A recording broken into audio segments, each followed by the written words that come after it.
ഇതാണ് നമ്മുടെ സെബ്രോണിക്സിൻ്റെ പിക്സ പ്ലേ 30. അപ്പോൾ ഇത് നമുക്കൊന്ന് ഓപ്പൺ ചെയ്ത് നോക്കാം എന്താ സംഭവം എന്നുള്ളത്. കുറേ ദിവസമായി ഒന്ന് വാങ്ങിക്കണം എന്ന് വിചാരിക്കുന്നത്. ഓക്കെ, ഇതാണ് ഇതിൻ്റെ ചാർജർ. ഇത് അതിൻ്റെ കൂടെ കിട്ടുന്ന HDMI കേബിൾ. ഇത് റിമോട്ട്, സെബ്രോണിക്സിൻ്റെ റിമോട്ട്. ഇനി നമുക്കിത് നോക്കാം എങ്ങനെ സംഭവം എന്നുള്ളത്. ഡിസൈനൊക്കെ സ്റ്റൈലായിട്ടുണ്ട്. ഓക്കെ,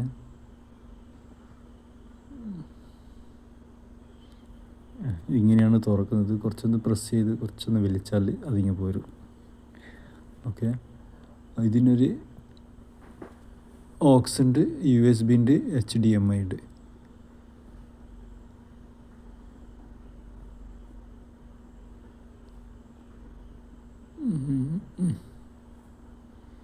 ഓക്കെ, ഇതിങ്ങനെയാണ് അഡ്ജസ്റ്റ് ചെയ്യുന്നത്.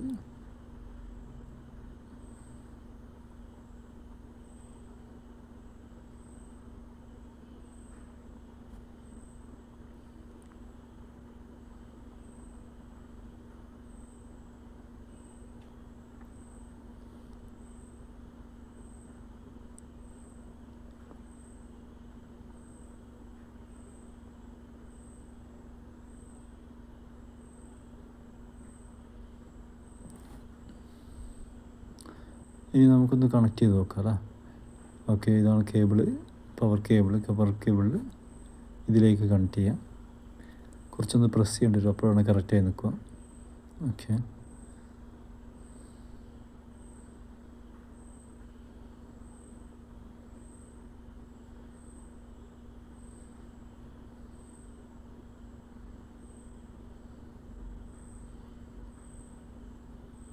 കുറച്ചൊരു ഡിസ്റ്റൻസ് വേണം കേട്ടോ, അപ്പോഴാണ് ഡിസ്റ്റൻസ് കൂടുന്തോറും ഇതാണ് USB. ഇത് നമുക്കൊന്ന് കണക്ട് ചെയ്ത് നോക്കാം. ഇത് ഡിസ്റ്റൻസ് കൂടുന്തോറും സ്ക്രീനിൻ്റെ വലിപ്പം കൂടി വരും.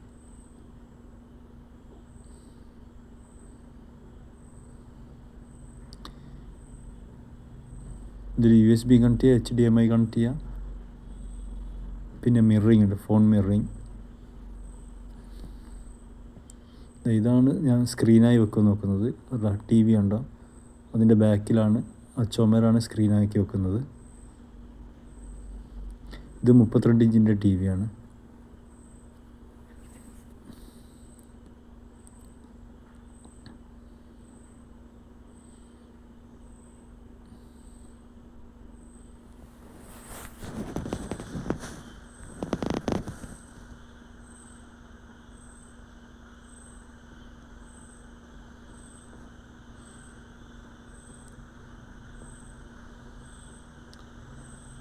നമുക്കൊരു മിനി തിയേറ്ററായിട്ട് വേണമെങ്കിൽ യൂസ് ചെയ്ത് കണ്ടോ. ആ TVൻ്റെ വലിപ്പം കണ്ടോ, 32 ഇഞ്ച് TV ആണത്. സ്ക്രീന് ബാക്കിലത്തേതാണ് സ്ക്രീന്.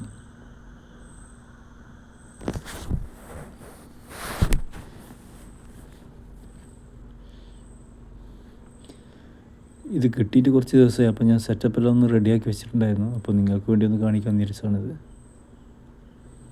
ഇതിൽ പ്രീ ഇൻസ്റ്റാൾഡ് യൂട്യൂബ് ഉണ്ട്, നെറ്റ്ഫ്ലിക്സ്, പിന്നെ നമുക്ക് വേണമെങ്കിൽ പുതിയ സംഭവങ്ങൾ ഇൻസ്റ്റാൾ ചെയ്യുക. അതിനാണ് ആപ്പ് സ്റ്റോർ ഉള്ളത്. ആപ്പ് സ്റ്റോറിൽ കണക്ട് ചെയ്യുകയാണെങ്കിൽ ആദ്യം നമ്മൾ വൈഫൈ കണക്ട് ചെയ്തിട്ട് വേണം ഇൻസ്റ്റാൾ ചെയ്യാൻ വേണ്ടിയിട്ട്. ഈ സ്ക്രീനൊന്ന് അഡ്ജസ്റ്റ് ചെയ്യുന്നുണ്ട്. അതിൻ്റെ ഫ്രണ്ടിൽ, നമ്മുടെ പ്രൊജക്റ്റിൻ്റെ ഫ്രണ്ടിൽ ഒരു റൗണ്ട് ഉണ്ട്, അത് തിരിച്ചാൽ ഇത് അഡ്ജസ്റ്റ് ആയി വരും, ക്ലിയർ ആയി വരും. അതാണ് ലെൻസ് അഡ്ജസ്റ്റ് ചെയ്യുന്നത്.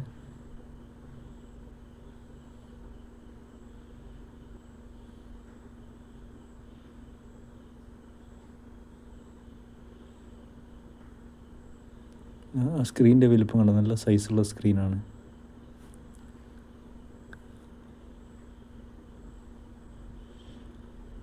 ഓക്കെ, ആപ്പ് സ്റ്റോർ ക്ലിക്ക് ചെയ്തുകൊണ്ട് നെറ്റില്ലാത്തതുകൊണ്ടാണ് ഇങ്ങനെ വന്നിരിക്കുന്നത്.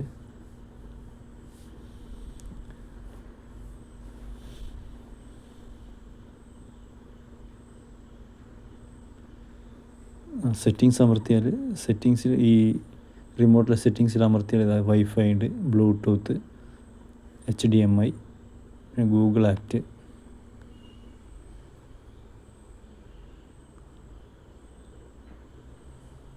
ഇതൊക്കെയാണ് ഇതിൻ്റെ അത്ര സെറ്റിങ്സ് ഉള്ളത്.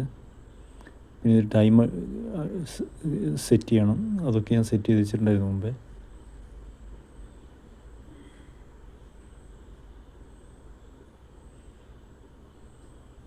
ഒക്കെ നിങ്ങൾക്ക് അഡീഷണൽ സ്പീക്കർ ഉണ്ടെങ്കിൽ അഡീഷണൽ സ്പീക്കർ വെക്കുന്നതായിരിക്കും നല്ലത്, എന്നാലാണ് കുറച്ചുകൂടി ക്ലിയർ ഉണ്ടാവും. നമുക്ക് ഫിലിമെല്ലാം കാണുമ്പോൾ കുറച്ച് ക്ലിയർ വേണമെങ്കിൽ അഡീഷണൽ സ്പീക്കർ വെച്ചാൽ മതി, ബ്ലൂടൂത്ത് സ്പീക്കർ. അതിൽ കണക്ട് ചെയ്ത് കൊടുത്താൽ മതി, പ്രസ് ചെയ്ത് പെയർ ചെയ്യാം. ഓക്കെ, ഞാനിത് മൈനോവ അല്ല നോവ എന്നുള്ളത് ഞാൻ ഡൗൺലോഡ് ചെയ്തതാണ്. ബാക്കി VLC നമുക്ക് ഡൗൺലോഡ് ചെയ്യാം. VLC പക്ഷേ ചില മൂവി സൗണ്ട് കിട്ടുന്നില്ല, അതുകൊണ്ടാണ് ഞാൻ ഈ നോവ എന്ന് പറയുന്നത് ഇൻസ്റ്റാൾ ചെയ്തത്. ഓക്കെ, നമുക്കൊന്ന് നോക്കി നോക്കാം. ഇതിലിപ്പം ഞാൻ സ്പീക്കർ കണക്ട് ചെയ്തിട്ടില്ല, ഇതിപ്പോൾ ഇൻബിൽറ്റ് സ്പീക്കറാണ്.